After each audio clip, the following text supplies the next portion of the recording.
Last 24 అవర్స్లో ఇండియాలో మీకు ఏం జరిగిందో తెలుసా? తెలంగాణ గిరిజన ప్రాంతాల్లో పిల్లలు స్కూలుకు రప్పించడం కత్తి మీద సామే.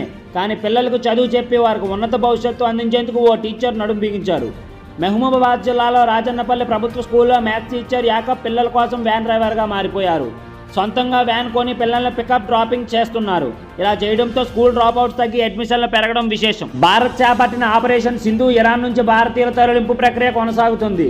నిన్న రాత్రి 290 మందితో ప్రత్యేక విమానం ఢిల్లీకి చేరుకుంది. వీరిలో అధిక మంది ఇరాన్లో విద్య వైద్య అభ్యసిస్తున్న విద్యార్థులే అని భారత ఎంబసీ తెలిపింది.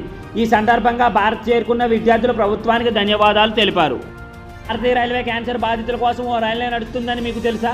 పంజాబ్లోని బఠిండా నుంచి రాజస్థాన్లో బెంగళూరుకు రోజు రాత్రి 9:20 నిమిషాలకు ప్యాసింజర్ రైలు నడుస్తుంది.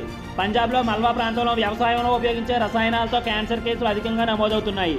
దీంతో చికిత్స కోసం బెంగళూరుకు నియంత్రణలు రోగులు రైల్లో వెళ్తుంటారు. మరి ఈ వీడియో గురించి మీకు ఏమనిపించిందో కామెంట్